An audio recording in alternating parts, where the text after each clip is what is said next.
이제 주일 오전 예배 때는 요한복음을 순서대로 이제 강의식으로 설교하고 있는데요. 요한복음 46번째 시간입니다.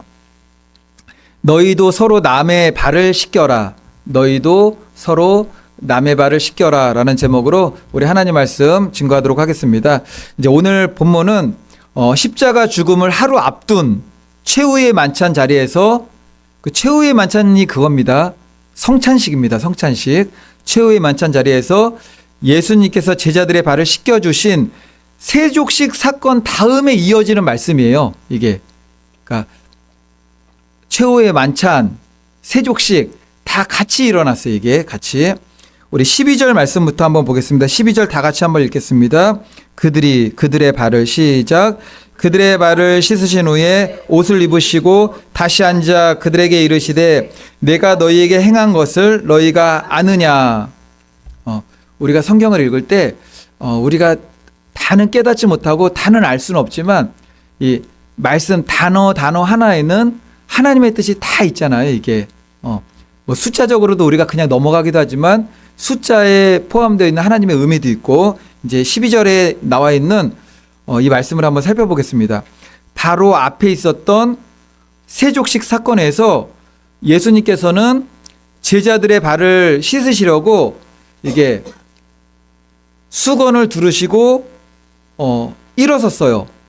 근데 이제 제자들 발을 씻으시려고 수건을 두르시고 일어서셔가지고 이제 막 세족식 사건 하셨잖아요.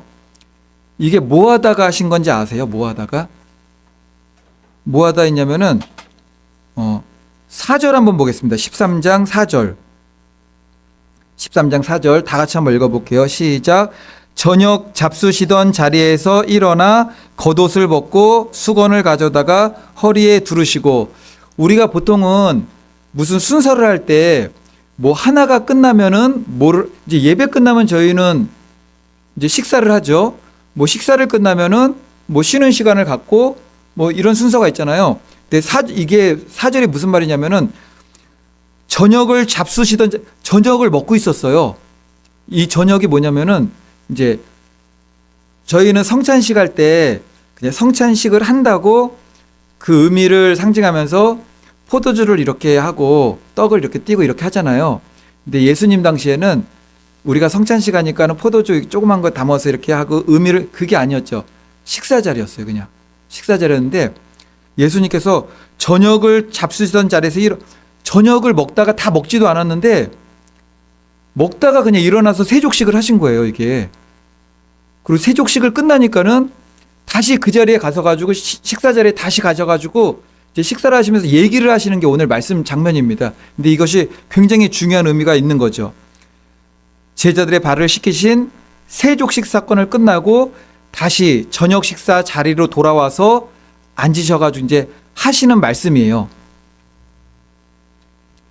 우리가 세족식 사건을 보면서 그런 일이 있었구나, 세족식 사건이 있었구나 생각할 수 있지만 왜 저녁을 잡수시다가 마시고 다시 저녁을 다 잡수시고 이거 해야 되는 거 아닌가?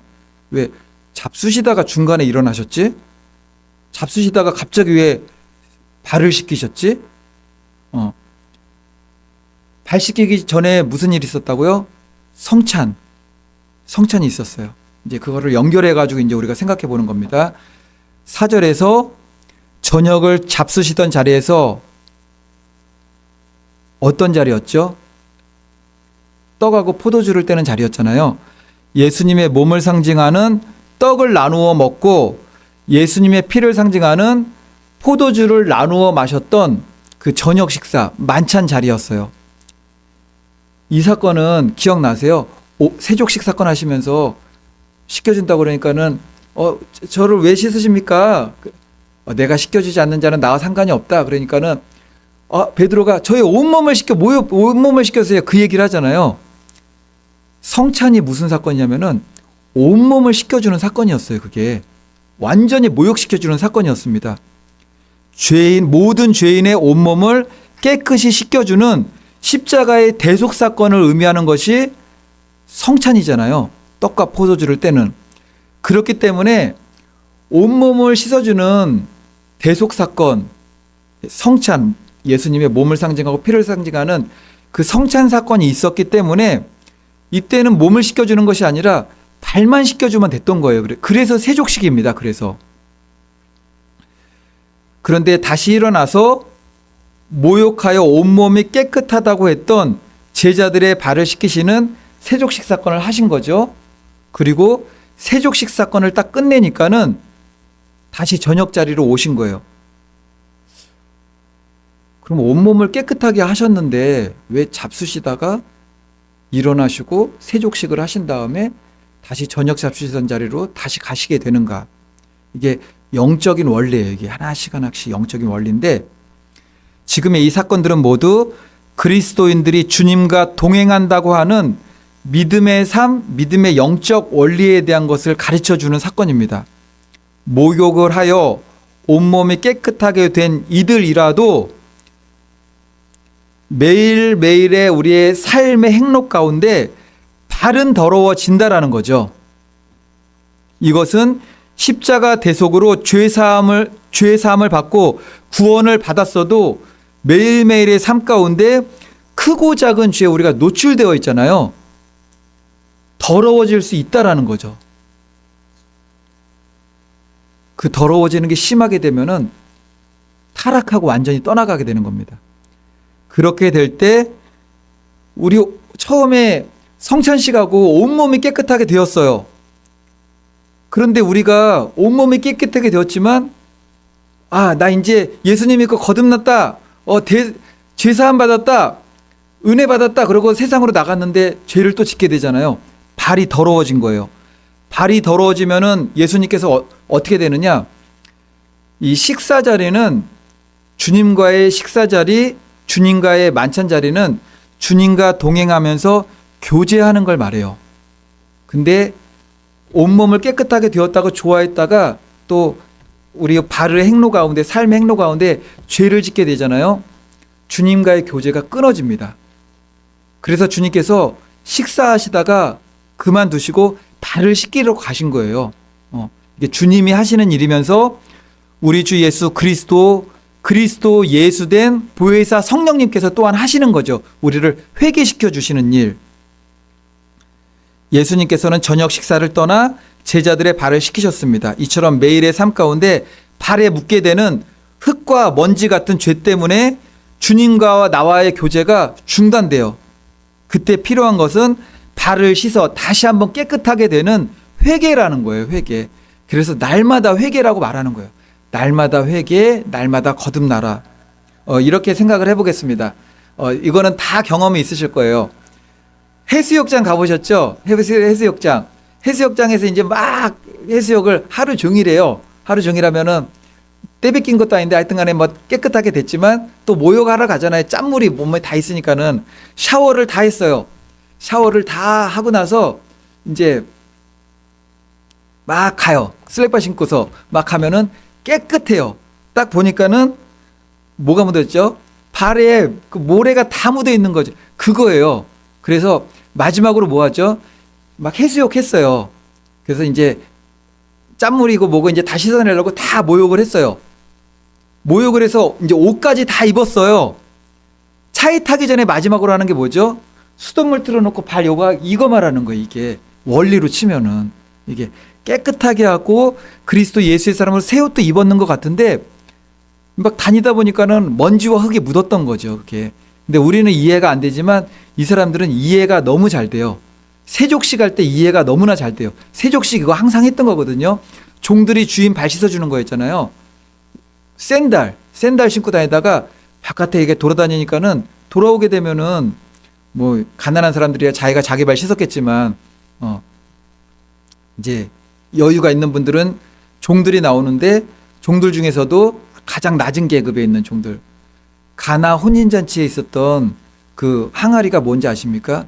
정결 예식을 위해 했던 거예요. 씻으라고. 다 연관이 있는 거죠.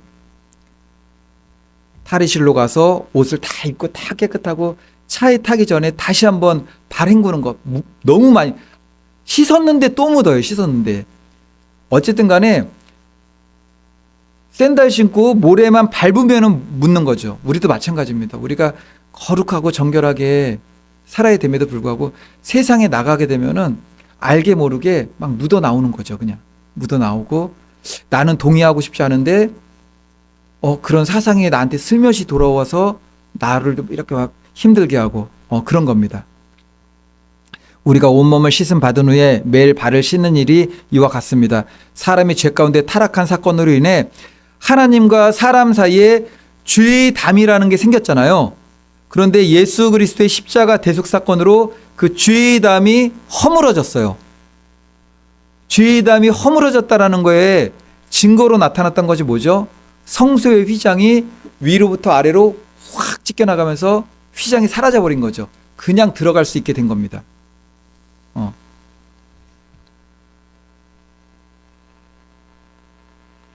작은 죄라도 내게 묻어 있으면 예수님께서의 식사 자리에서 떠나셔서 발을 씻기셔 주신다. 식사는 교제예요, 교제. 죄가 막 들어오면 어떻게 되는지 아십니까? 죄가 내 안에 계속 들어와 있으면은 식사 자리가 또 말씀의 떡을 떼는 시간이잖아요. 말씀이 안 들어와요, 이게. 죄가 들어가 있으면은 죄가 꼭 이렇게 막 큰 죄 그런 것보다도 잘못된 사상, 잘못된 가치관, 예를 들면은 공산주의 사상, 사회주의 사상, 이상한 동성애 사상 들어와 있으면은 말씀이 안 들어와요. 이것 먼저 씻겨내야 돼요. 그래야지 다음 하나님과의 동행의 교제가 이루어질 수 있다라는 겁니다. 그리고 세족식이 끝난 후에 예수님께서 다시 자리에 와가지고 저녁 식사 자리에 다시 앉으신 거예요. 동행은, 교제는 그렇게 시작이 된다라는 거죠.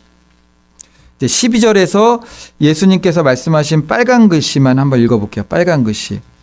12절에서 빨간 글씨만 시작. 내가 너희에게 행한 것을 너희가 아느냐.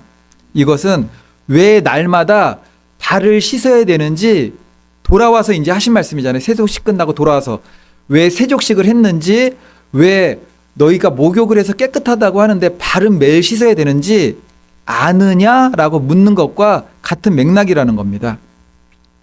이제 다음은 13절 말씀 다 같이 읽어보겠습니다. 너희가 나를 시작. 너희가 나를 선생이라 또는 주라 하니 너희 말이 옳도다. 내가 그러하다. 아멘. 너희가 나를 선생이라 또는 주라 하니 너희 말이 옳도다. 여기서 선생이라는 말은 랍비란 말이잖아요. 우리가 말하는 김 선생, 이 선생, 학교 선생님에 대한 존칭 그 정도가 아니에요. 아주 그냥 진짜 지극히 높여 부르는 거죠. 그분을 인정하면서. 주는 이때 아무나 못 써요. 주는 그리스도시요 살아계신 하나님의 아들입니다 라고 고백하면 죽는 시대였어요, 사실은. 우리는 지금 이렇게 고백하지만 그때 로마 황제만 주예요. 로마 황제만. 그 로마 황제는 사람 아니잖아요. 신이잖아요, 신. 신으로 칭송받았잖아요. 그를 주라고 할 수 있어요. 굉장히 높인 거죠. 근데 간혹 불신자나 세상 사람들이 기독교에 대해서 이야기를 나눌 때 예수가 어쩌고 저쩌고 막 얘기하잖아요. 예수가 우리 주님을 예수라고 이름만 함부로 부르는 것을 보게 되죠.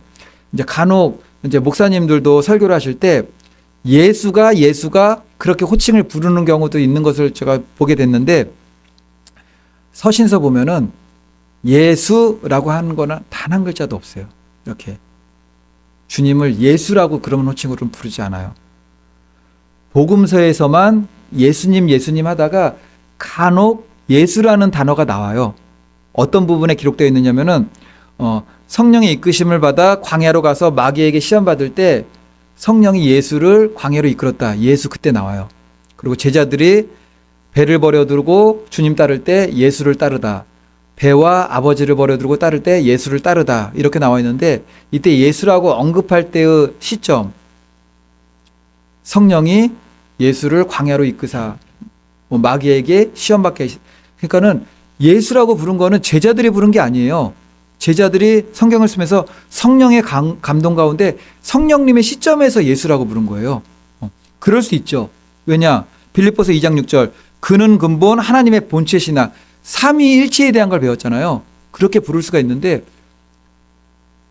우리가 예수라고 부르면 안 되죠, 이제. 근데 맥락상 그렇게 부를 수 있는 맥락이 있긴 해요. 근데 그냥 말할 때 예수 그러면은 안 돼요. 계속 듣다 보면 그게 아무렇지도 않은 것 같지만 그 하나님의 경외함에 대한 걸 낮춰가지고 예수라고 보면은 절대 안 된다는 거죠. 성령 하나님은 그리고 예수님도 본질상 하나님이십니다. 불신자들이 알지 못하니까 그렇다 하지만 하나님의 자녀들은 우리들은 친송과 경배의 그 하나님에 대한 이거는 사람에 대한 경외심도 아니죠. 전지전능한 하나님이세요.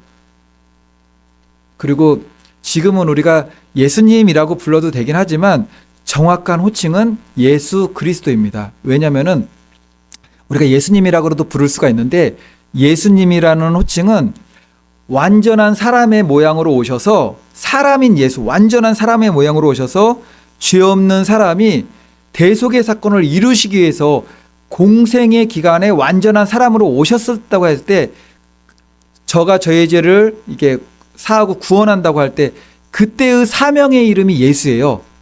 근데 지금은 부활하셨죠. 승천하셨죠. 예수 그리스도예요. 그분은 그리스도. 그러잖아요. 그리스도. 그리스도 하나님, 그리스도 왕. 그러니까 예수 그리스도가 맞는 거죠. 그래서 예수님에도 우리가 다 알아듣긴 하지만 마지막 기도할 때도 예수님의 이름으로 기도합니다. 그것도 맞아요. 그렇지만 좀 정확하게 하면은 예수 그리스도의 이름으로 기도드리옵나이다 이렇게 부른다라는 거죠. 이제 14절 말씀도 한번 읽어보겠습니다. 13절, 14절 다 같이 읽습니다. 시작. 내가 주와 또는 선생이 되어 너희 발을 씻었으니 너희도 서로 발을 씻어주는 것이 옳으니라. 아멘. 예수님께서 우리 발을 씻어주셨어요. 우리의 죄와 허물을 그리스도 예수의 영이신 보혜사 성령님의 감화감동케 하심으로 죄를 깨닫게 하시고 고백하게 하시고 그는 밑보고 의로우사 우리를 모든 죄에서 맑게 시켜주시는 거죠. 그렇게 하셨는데 너희도 서로 발을 씻어주래요. 너희도 서로 발을 씻어주라. 그래서 정말 세족시가는 그런 걸 하기도 하죠. 겸손과 섬김의 의미로 그것도 의미가 있는 것 같아요. 의미가 있는 것 같은데 진짜로 세족식 할 때 교회 그 성도님들 얘기 말씀 들어보면은 세족식이 그냥 그대로의 상황만 보면은 발을 씻겨주는 거잖아요. 근데 세족식 하실 때 모욕 깨끗이 하시고 발 엄청 깨끗하게 씻고 오신대요. 이렇게 세족식 하시니까는 뭐 그런 의미도 있지만 어쨌든 세족식에 대한 서로의 발을 씻겨주는 거 이게 옳다. 우리의 믿음 세간에 적용해 보겠습니다. 우리가 공동체 교회 내에서 어떤 성도의 발에 묻은 먼지, 티끌, 얼룩을 발견해야 되면은 우리는 어떻게 해야 되죠? 씻겨주라고 했잖아요. 못 본 채 하면 안 된다라는 거예요. 그렇다고 해서 씻겨주는 거는 죄에 대한 해결을 말하는 거거든요. 회개에 이르도록. 그런데 여기서 우리가 정말 중요해요. 이게 뭐냐면은 질서 없이 저 사람이 죄를 지었군 가가지고 예, 권면한다고 충고한다고 아무한테나 막 가가지고 하면 안 된다라는 거예요. 성경에 나와요. 성경을 보면은 우리 성도가 죄를 지었을 때 권면하는 질서적 순서를 말씀한 구절이 있어요. 이건 한번 찾아볼게요. 마태복음 18장 한번 보겠습니다. 마태복음 18장 15절부터 17절. 마태복음 18장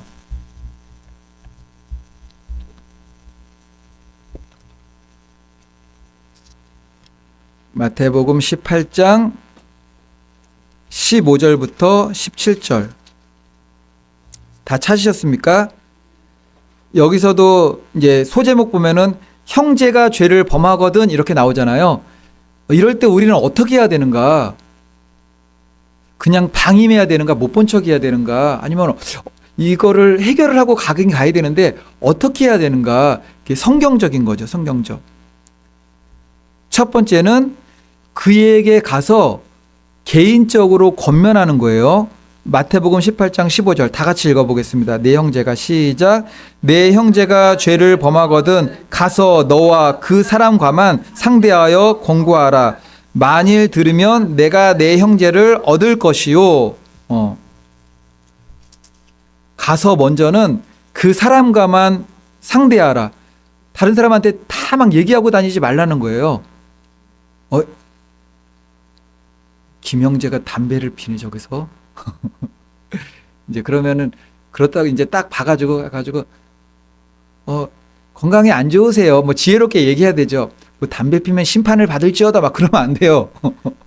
담배 피면 그 담배 불 속으로 뭐 영혼이 들어간다 막 그러면 안 되고 이제 지혜롭게 얘기를 해야 되죠. 이게 지혜롭게. 어쨌든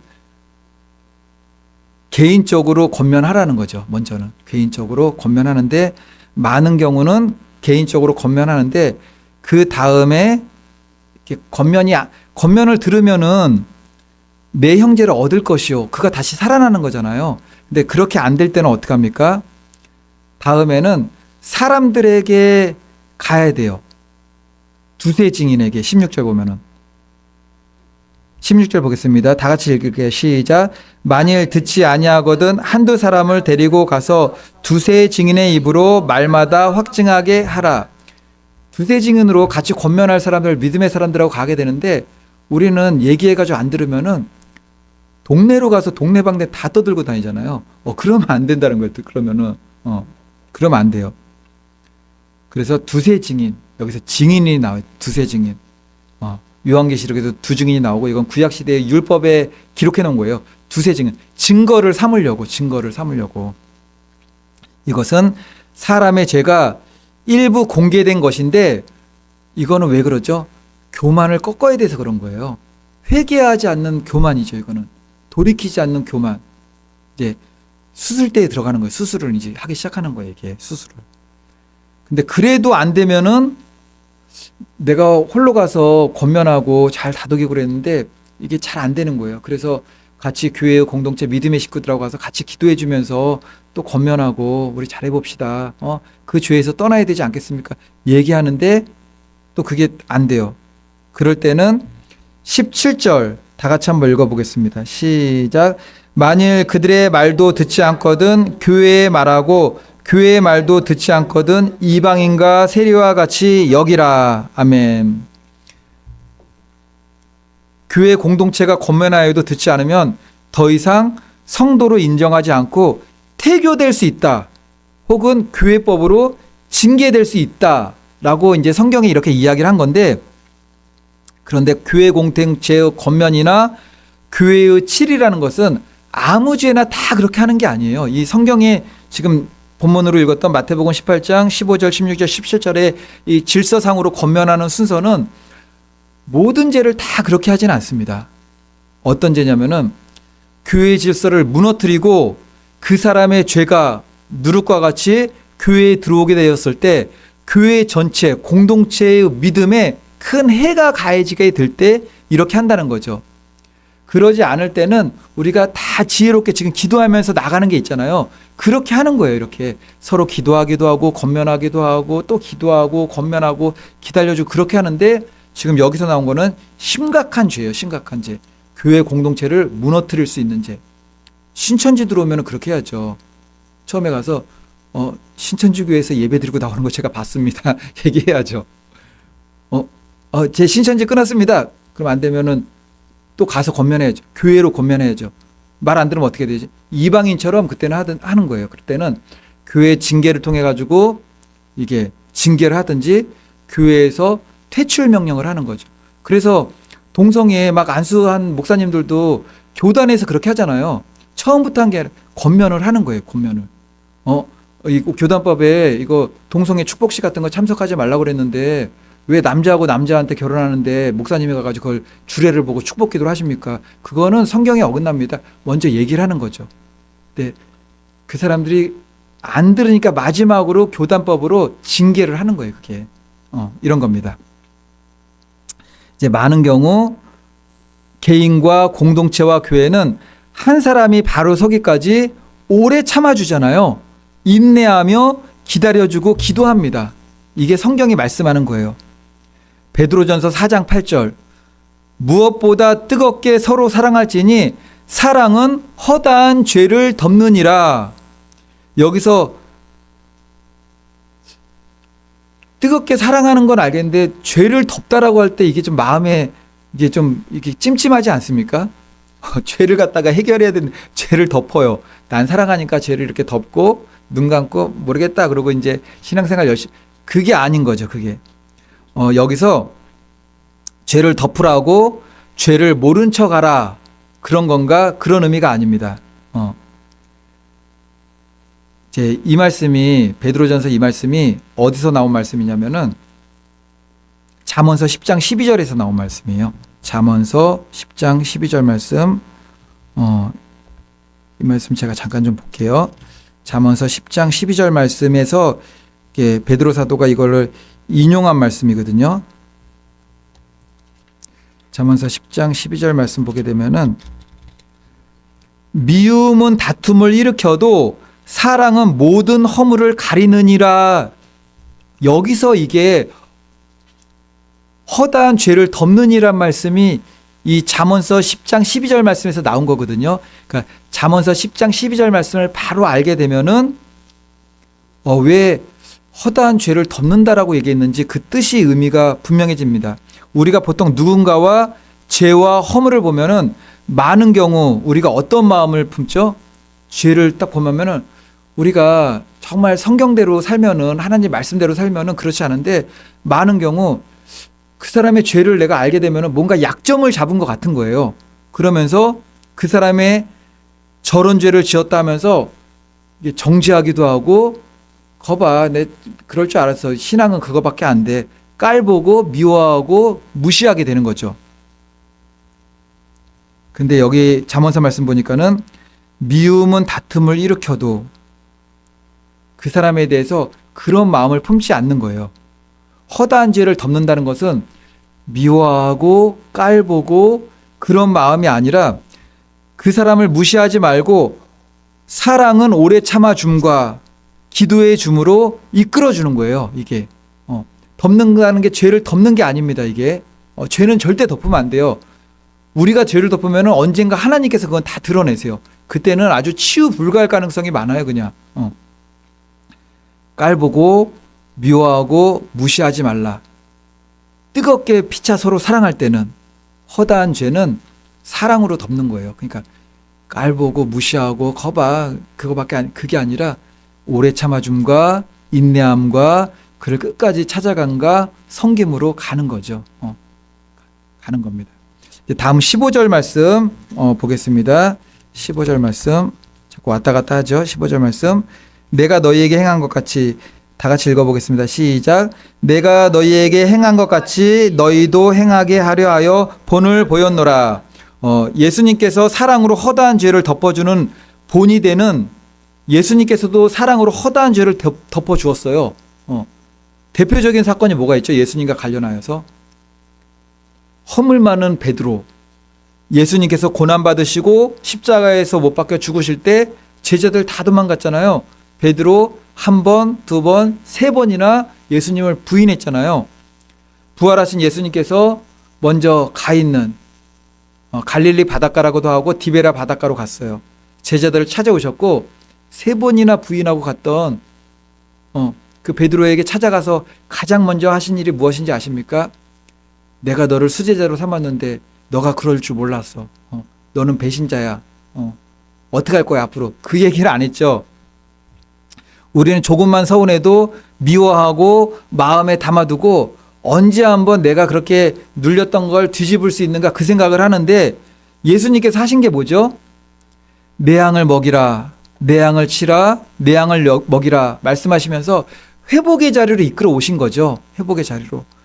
무엇보다 뜨겁게 서로 사랑할지니 사랑은 허다한 죄를 덮느니라. 이게 이 말씀의 의미예요. 이게 그냥 못 본 게 아니라 회복의 자리로 끌어오는 거죠. 우리가 몸에 있는 이제 지금은 예전만큼 어릴 때만큼 목욕탕을 많이 안 가는 것 같아요. 집에 막 샤워 시절이 다 있으니까는. 그리고 우리가 몸에 있는 때 벗길 때 목욕탕 가가지고 바로 물에 들어갔다 나와가지고 막 떼수건으로 벗기면 때가 벗겨지나요? 안 벗겨지나요? 때가 안 벗겨지죠? 겉에 있는 때 조금 벗겨져요. 그냥 묻어 있는 데 벗겨주고 떼수건 문지르면 문지를수록 살만 시퍼렇게 막 뻘겋게 되다가 나중에 막 상처까지 나잖아요. 그거예요. 손으로 이렇게 때 벗기려고 그런 게 아니라 이제 막 더워가지고 이렇게만 하는데 막 때가 우르르 막 이게 국수같이 나올 때 있죠. 언제죠? 뜨거운 물에 30분 들어가 있을 때 그냥 푹 담가 놓을 때 푹 담가놓을 때 온탕에서 오래 앉아 있으면은 그때 나와가지고 뭐 이렇게 하는데 뭐가 막 나와요 이렇게. 뭐가 사랑은 오래 참고 사랑은 기다려주는 거. 이제 그런 의미로도 적용할 수가 있다는 거. 제가 이 말씀을 묵상하다가 그 목욕탕 들어간 생각이 갑자기 나가지고 야 오래 들어가 있었더니 그냥 손만 대도 이렇게 막 손이 미끄러져 내려오기만 해도 때가 다 벗겨져요. 그런 겁니다 이게.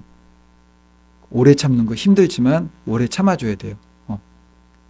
막 회개시키려고 막 때 팍팍 뺏기면은 막 비명 소리 나고 막 난리 납니다. 때는 안 벗겨지고. 다음 16절 말씀 우리 다 같이 한번 읽어보겠습니다. 내가 진실로 진실로 시작. 내가 진실로 진실로 너희에게 이르노니 종이 주인보다 크지 못하고 보냄을 받은 자가 보낸 자보다 크지 못하니 아멘. 세상에는 스승보다 훌륭한 제자가 많죠. 스승보다 훌륭한 의사, 학자, 화가, 예술가, 운동선수, 스승을 뛰어넘은 사람들이 굉장히 많아요. 이제 저희 교회는 저 외 모든 분들이 이제 여성분이기 때문에 축구에는 관심이 없으시잖아요. 그죠? 축구에 관심이 없으신데, 그럼 그래도 너무나 유명하신 분이니까는 제가 문제 낼 테니까 한번 맞춰보세요. 전 세계에서 축구의 신이라고 불리는 현역 선수 중에 축구의 신이라고 불리는 사람이 있어요. 예. 예. 손흥민은 뭐라고 부르죠? 그냥 축구 선수입니다. 축구 선수. 그 메시 들어보셨죠? 메실 아닙니다. 우리 어머님들은 또 메실 그러시면 안 돼요. 메시라고 있어요. 아르헨티나 선수 메시. 호날두를 너무 많이 하시는데요. 호날두까지. 호날두까지. 축구 좋아하세요? 예. 근데 그 메시도 키가 정말 작고 막 그러잖아요. 근데 어릴 때부터 누구한테 배우기 시작했을 거 아니에요. 뭐 우리나라로 치면 초등학교 때도 뭐 학교 다니고 유소년 때부터 그렇게 단계마다 스승님이 있을 거 아니에요. 근데 지금은 다 뛰어넘었어요. 그냥 다. 그래서 더 이상 견줄 사람이 없어서 신이라고 불릴 정도로 너무 잘해가지고 그냥 너무. 근데 여기서 말씀하는 종과 주인, 보냄받은 자와 보낸 자의 관계, 뛰어넘을 수 없는 관계는 단 하나예요.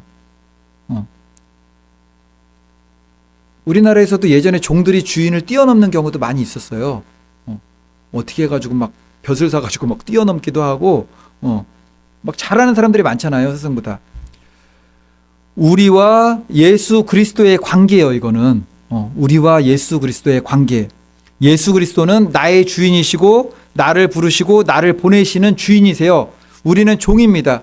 그래서 절대 우리는 그분과 무엇과도 비교할 수도 없고 비교 자체도 안 되고 비교를 해서도 안 되는 부족하고 연약한 야곱이 고백했던 것처럼 지렁이 같은 존재, 먼지 같은 존재예요. 그런데 어떤 경우는 뛰어넘었다고 생각하는 사람들이 있어요. 자신의 섬김, 충성, 내가 너무 주님을 위해서 큰 고난, 고통을 받았는데 그리스도께서 우리에게 본을 보이신 것보다 내가 더 큰 그런 것을 뛰어넘었다고 생각하는 사람들이 정말 있습니다. 그래서 그 사람들이 주님 위에 왕으로 앉아 있는 거예요. 예를 들면은 하나님은 6일 동안 일하셨고 안식하셨지만 나는 한 번도 쉬지 않고 일해. 그런 사람들이신 거죠. 제일 심한 경우가 제가 볼 때는 종말론에 대한 거예요. 종말론에 대한 거. 예수님께서 뭐라고 말씀하셨죠? 저는 이 시대가 종말의 시즌 가운데 마지막 말세의 지말, 아마도 저희 살아생전에 주님의 재림이 있을 것이라고 그렇게 준비하며 살아가는 사람입니다. 그렇지만 예수님께서 마태복음 24장 36절에서 그러나 그날과 그때는 아무도 모르나니 하늘의 천사들도 아들도 모르고 오직 아버지만 아시느니라. 예수님께서 분명 그날과 그 시는 알 수 없다고 말씀을 하셨잖아요. 그런데 예수님을 뛰어넘어서 그날과 그 시를 아시는 분들이 너무나 많아요. 너무나. 매년 나와요. 매년 언제 나오냐면은 나팔절 되면 나와요. 나팔절. 이게 성경에 그 여호와의 7절기가 있습니다. 그 중에서 나팔절기가 있는데 그때가 예수님의 재림의 시기로 해석하는 거는 틀리지는 않지만 우리가 하나하나 점검하면서 가는 시기인 거죠. 그래서 나팔절만 되면은 올해 나팔절 지나가게 되면은 또 내년 나팔절을 또 얘기를 할 거예요. 내년 나팔절. 예수님은 모르는데 나는 안 돼요. 아들도 모르고 아버지만 아신다고 분명히 말씀을 하셨는데 나는 안다고 얘기를 자꾸 하는 거예요. 나는 안다고. 성경은 우리가 마지막 때 이 땅에 일어날 일들의 징조를 말씀하시고 그때가 되면은 주의 재림의 때가 가까웠다라는 것까지를 알려줘요. 그러지만 그날과 그 시는 아닌 거죠. 이 모든 일을 보거든 인자가 가까이 곧 문 앞에 이른 줄 알라라고 했잖아요. 문 앞에 이른 줄 알라. 그러니까는 누군가 오하세요. 오는데 지금 11시 41분, 48분에 그렇게 얘기하는 게 아니라 문 앞에 와 있는데 언제 올지 모르는 거예요. 그러니까 깨어 있는 거죠. 때가 거의 다 되었다. 때가 임박했다. 문 앞에 서 계시네. 거기까지 알고 우리가 바짝 일어나는 거지. 그날과 그 시를 얘기하는 거는 굉장히 유념해. 굉장히. 마지막 때에 반드시 일어날 예수 그리스도의 재림은 깨어 준비한다고 하지만 우리가 다 깨어 준비하잖아요. 그럼에도 불구하고 주의 날은 밤에 도둑같이 오는 것이기 때문에 재림의 호련성이에요. 이거는 재림의 호련성. 그래서 재림의 호련성은 그 사람이 날짜와 시각을 알 수 없게 하신 재림의 호련성. 언제 갑작스럽게 일어날지 모르는 마지막 때 진짜 깨어서 기도한다는 흰 옷에도 있고 주님 모심을 예비하는 그 신부단장 하신다는 그 분들도 있고 우리도 그런 무리이겠죠. 그럼에도 불구하고 호련이에요. 호련이. 이게 하나님의 주권이고 섭리이고 계획입니다. 이제 17절 말씀 볼게요. 17절 말씀은 재림에 대한 말씀은 아니지만 거기에 그대로 적용도 할 수 있는 말씀이에요. 17절 너희가 이것을 알고 행하면 복이 있으리라. 이것을 알고 행하는 자가 복이 있다. 마지막 때는 문에까지 이른 재림의 긴박성, 재림의 호련성을 알고 깨어 준비하는 것입니다. 그 날과 시간을 알고 준비하는 게 아니에요. 이제 이게 누가 여기 계시다고 지금 성경은 여기 문 앞에 계시다고 분명히 말씀한 거예요. 그러니까 문 앞에 지금 이룬 줄 알라고 했잖아요. 무화과나무 비유, 이스라엘의 회복. 문 앞에 이룬 줄 아셨으니까는 그 다음에 뭐만 남았죠? 그냥 열고 들어오시는 거예요, 이게. 그냥. 그러니까 들어오면 아는 거예요, 그때는. 그래서 깨어 있는 거예요. 도둑같이 와도 안다라는 의미가 이렇게 보고 있으니까 도둑이 들어오면 이제 아는 거죠. 근데 안 깨어 있는 사람은 들어오는데 모르는 거죠, 이게. 그런 말씀의 의미입니다.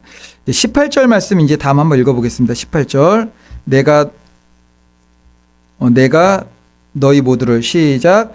내가 너희 모두를 가리켜 말하는 것이 아니니라. 나는 내가 택한 자들이 누구인지 알미라. 그러나 내가 내 떡을 먹는 자가 내가 발꿈치를 들었다 한 성경을 응하게 하려는 것이니라. 아멘. 여기서 발꿈치를 들었다라는 표현이 있잖아요. 뭐 이런 거예요. 이제 그 당시 사람들은 다 아는 표현이죠. 어떤 거냐면은 발꿈치를 들었다 하면은 그 대적자가 발로 밟고 치려는 행위를 묘사한 거예요.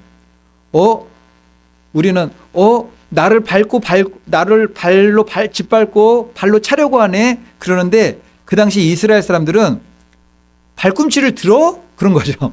발꿈치를 들어? 그러면은 그런 얘기입니다. 이거는 가룟 유다의 배신에 대한 얘기예요. 가룟 유다 배신. 아직 제자들이 가룟 유다가 배신할 것을 알지 못하지만 예수님께서는 지금 이 말씀을 왜 하신다고 했죠? 19절 보면은 지금부터 일이 일어나기 전에 미리 너에게 일러둠은 일이 일어날 때에 내가 그인 줄 너희가 믿게 하려 함이로다. 야, 제자들은 못 깨달아요. 근데 나중에 깨닫게 되는 거잖아요. 말씀을 줬을 때는 못 깨닫는데 일이 일어나고 보니까 그 말씀이 이 퍼즐은 이 퍼즐이었고 이 퍼즐은 이 퍼즐이었고 발꿈치를 누가 들었다 싶었더니 그게 가룟 유다였어? 그것을 이제 미리 말씀해 주셔서 깨닫게 하신다는 겁니다. 19절 말씀도 다시 한번 읽어볼게요. 중요한 말씀이니까는 지금부터 시작. 지금부터 일이 일어나기 전에 미리 너희에게 일러둠은 일이 일어날 때 내가 그인 줄 너희가 믿게 하려 함이로다. 아멘. 19절 말씀은 이게 우리 방금 제가 종말에 대한 재림에 대한 말씀도 잠깐 말씀드렸지만 이거는 중요하게 그대로 적용되는 말씀이에요. 종말의 시대이면서도 정말 때가 가까운 말세의 지말의 때를 살아가는 우리들에게 너무나 중요한 지침이에요. 이거는 마지막 종말 때에 관한 말씀은 이제 진지하게 저희가 다룰 때가 있겠지만 일단 오늘 말씀을 잠깐 드리면은 마지막 때를 이야기할 때 전제가 되는 게 있어요. 전제가 무엇이냐면은 성경은 예수 그리스도의 재림의 시즌이 도래할 때 그날과 그 시를 말씀하는 것이 아니라 그 시즌이 도래하게 되면 일어날 징조를 말씀하잖아요. 징조를. 이 징조를 보면은 그때가 가까운 줄 알라잖아요. 이 말씀을 왜 기록하였겠습니까? 예수님께서 마지막 때 이스라엘의 회복을 예언하시면서 뭐라고 말씀하셨죠? 마태복음 24장 33절. 이제 무화과나무 비유입니다. 그걸 말씀하시면서 이와 같이 너희도 이 모든 일을 보거든 인자가 가까이 문 앞에 이른 줄 알라. 예수님께서 말씀하신 예언이죠. 그 징조가 나타나면은 때가 이른 줄 알라. 미리 말씀하는 거예요. 징조에 대한. 19절에서 중요한 말씀이 있는데 이게 뭐냐면은 일이 일어날 때예요. 일이 일어날 때. 지금 일이 일어나기 전에 미리 너에게 일러둠은 일이 일어날 때. 성경에는 마지막의 때에 대한 관한 예언들이 많잖아요. 많은데 그렇다면 정말 마지막 때라 불리는 이 시대를 살아가는 우리가 깨어서 할 일이 뭐냐면은 일이 일어날 때, 그러니까 성경에 예언된 일이 일어날 때, 이 일이 일어났네? 이 일이 일어났네? 성경에서 이 일이 일어나면은 이 일이 일어났네? 이걸 확인하는 거예요, 우리는. 그런데 미혹하는 사람들이 자꾸 얘기하는 게 뭐냐면은 예언을 자꾸 하는 거죠. 앞으로 뭐가 일어난다고 자꾸 예언하는 거죠. 성경에 예언한 거는 징조를 예언했어요. 이 징조가 일어나면은 이때가 되는 것이다. 대접 심판, 나팔 심판 할 때 이런 일이 일어난 것이다라고 예언을 해놨고 우리로 하여금 깨어서 너희들은 일이 일어나는 것을 이렇게 보고서 어느 시점인지를 확인하라고 그러는데 마지막 때를 예언하는 사람들이 자꾸서 예언을 자꾸 해요. 예언을. 뭐가 자꾸 일어난다고 예언해요. 시대에 일어나는 현상과 정황들을 분석해서 올해도 아마 그럴 거예요. 나팔절에 우리 주님 오신다고 예언하는 사람들이 올해 오신다는 건 성경에 없잖아요. 호련성이에요. 호련성이에요. 나라와 나라의 전쟁을 예언하죠. 그게 유익이 되신가요? 유익이? 지금 이제 어느 나라와 어느 나라가 전쟁이 일어났다면은 어떻게 해야 되죠, 우리가? 성경은 그런 예언을 믿고 가라는 게 성경의 예언이 성취되는 것을 보면서 이제 가는 거예요, 이게. 그게 정말 중요합니다. 성경은 이와 같이 너희도 이 모든 일을 보거든. 그리고 오늘 말씀에서는 일이 일어날 때 성경을 확인하면서 가라는 거죠. 확인하면서. 이제 요한계시록 22장 18절 19절 이미 예언의 말씀을 주셨는데 이 예언의 말씀에 더하지도 말고 제하지도 말라고 말씀을 하세요. 제가 읽어드리겠습니다. 요한계시록 22장 18절 19절 보니까는 내가 이 두루마리의 예언의 말씀을 듣는 모든 사람에게 증언하노니 만일 누구든지 이것들 외에 더하면 하나님이 이 두루마리에 기록된 재앙들을 그에게 더하실 것이요 만일 누구든지 이 두루마리의 예언의 말씀에서 제하여 버리면 하나님이 두루마리에 기록된 생명나무 및 거룩한 성의 참여함을 제하여 버리시리라. 성경에 기록된 이 예언의 말씀에 더하면 그리고 제거하면 이걸 뭐라고 그러죠? 다른 복음이라고 그러는 거예요. 다른 복음. 그리고 미혹하는 거죠. 이게 미혹. 근데 지금 우리 눈앞에 벌어지는 전 세계적인 정황들하고 접목해가지고 예언을 해버리니까는 이게 훅 가는 거죠. 훅. 이게. 훅 가요. 갈라디아서 1장 8절로 9절 말씀. 다른 복음을 전하는 자에 대한 경고. 그러나 우리나 혹은 하늘로부터 온 천사라도 우리가 너에게 전한 복음 외에 다른 복음을 전하면 저주를 받을지어다. 우리가 전에 말하였거니와 내가 지금 다시 말하노니 만일 누구든지 너희가 받은 것 외에 다른 복음을 전하면 저주를 받을지어다. 우리가 예언의 말씀은 그래서 깨어 있어야 되는 거예요. 이게 거의 다 됐잖아요. 그러니까 깨어 있어야 되지, 성경 말씀에 나온 예언의 말씀을 점검하면서 이게 이루어지는 것을 보면서 가야 되는데, 여기 성경 말씀에 대한 예언은 몰라요.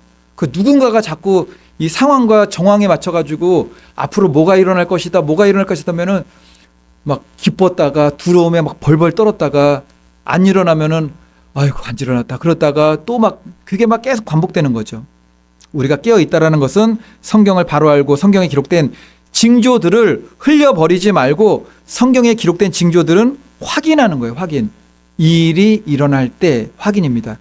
이제 다음 20절 말씀 보겠습니다. 우리 끝으로 20절 말씀 보겠습니다. 내가 진실로, 다 같이 읽습니다. 시작.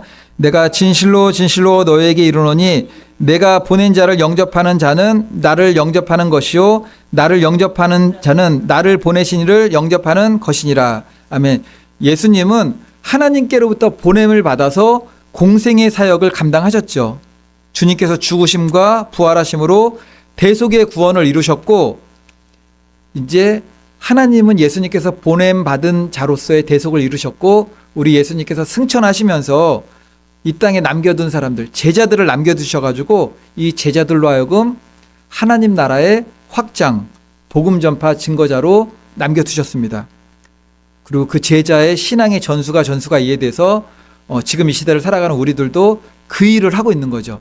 우리가 누구죠? 예수님께서 남기신 사람들, 우리가 남기신 사람들이죠. 20절은 그것을 말씀합니다.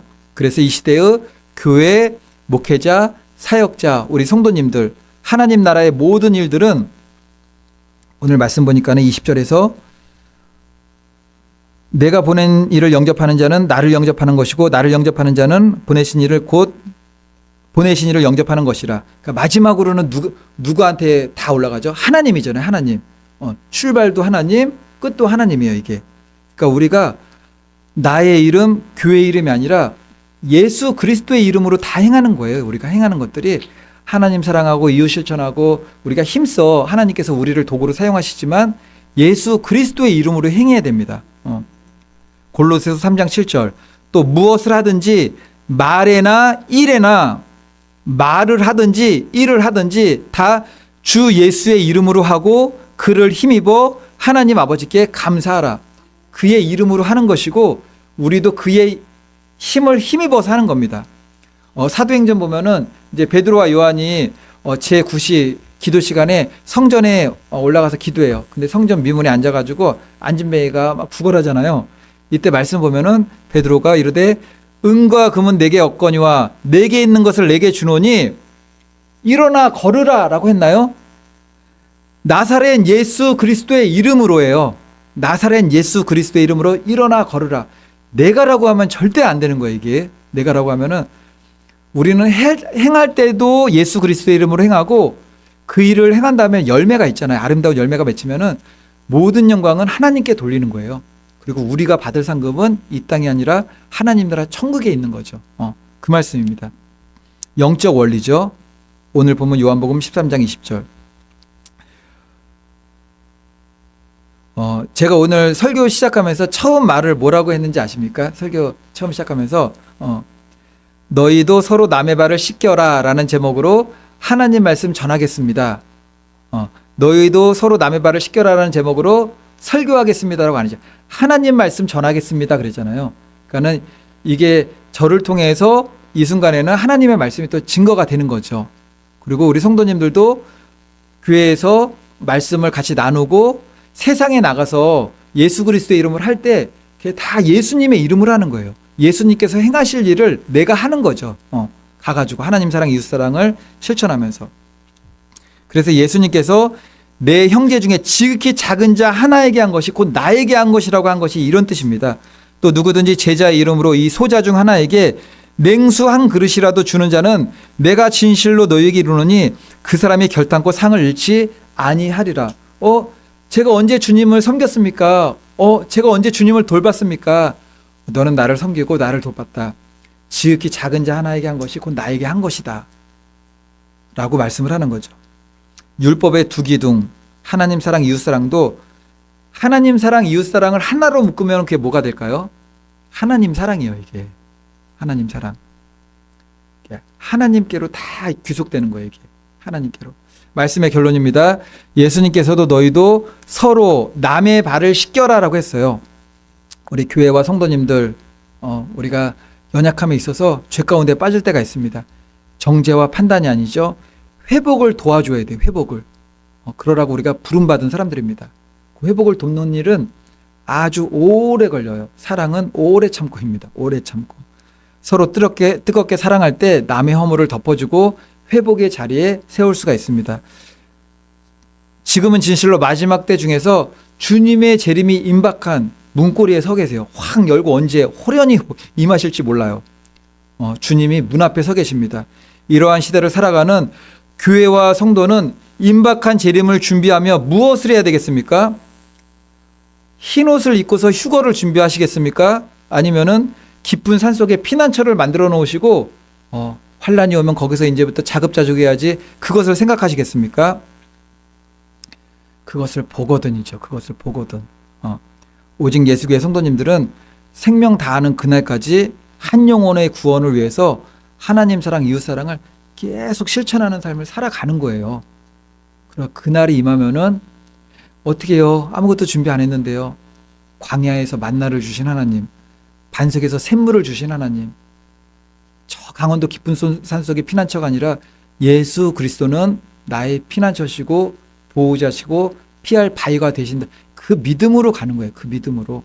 마지막까지 지금 초대교회를 살았던 시대나 1000년 전에 살았던 시대나 오늘을 사는 시대나 당장 내일 호련히 임할 주님의 재림을 예비하는 사람을 사는 시대나 동일한 것은 하나님 사랑, 예수 사랑, 하나님 사랑, 이웃 사랑하면서 한 영혼이라도 더 구원하려는 그 믿음의 길을 가려다가 호련히 임하는 주님의 재림에 참여하는 겁니다. 그 믿음을 가지시기를 우리 주 예수님의 이름으로 축원을 드리겠습니다. 아멘.